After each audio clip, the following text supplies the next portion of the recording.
Ayan. Anong date ngayon? Today is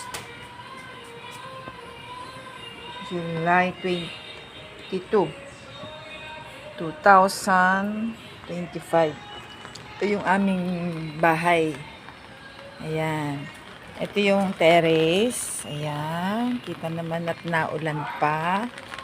Kumbaga, gusto ko lang i-share sa inyo na dito sa amin ay walang kabaha-baha. Ayan, malinis na malinis ang kalsada. Kaya kung mapapansin nyo, sa ibang lugar ilubog sa baha, sa amin ay ayan.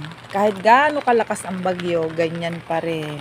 Kahit gaano kalakas ang ulan, laging ganyan. Ito yung bahay, ayan, kabuuan, ayan. May second floor. Ayan yung bahay namin, ayan, ha.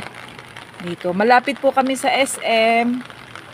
Walking distance siguro mga 5 minutes pag medyo mabilis-bilis. Ayan. SM Calamba City po ito. Ayan. Ayan yung mga kapitbahay. Tahimik dito sa lugar. Mababait ang mga tao. Ayan. Ayan po yung magiging mga kapitbahay nyo.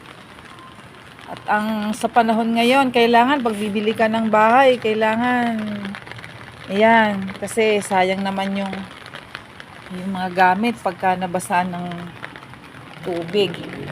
Tapos from dito sa terrace, meron ditong medyo makalat lang yung bahay. Ayan.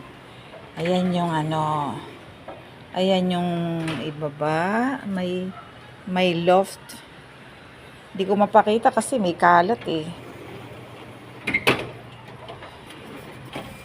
Pinakita ko lang yung yung picture ko na lang makikita ko yung walang laman para makita yung design, yung style.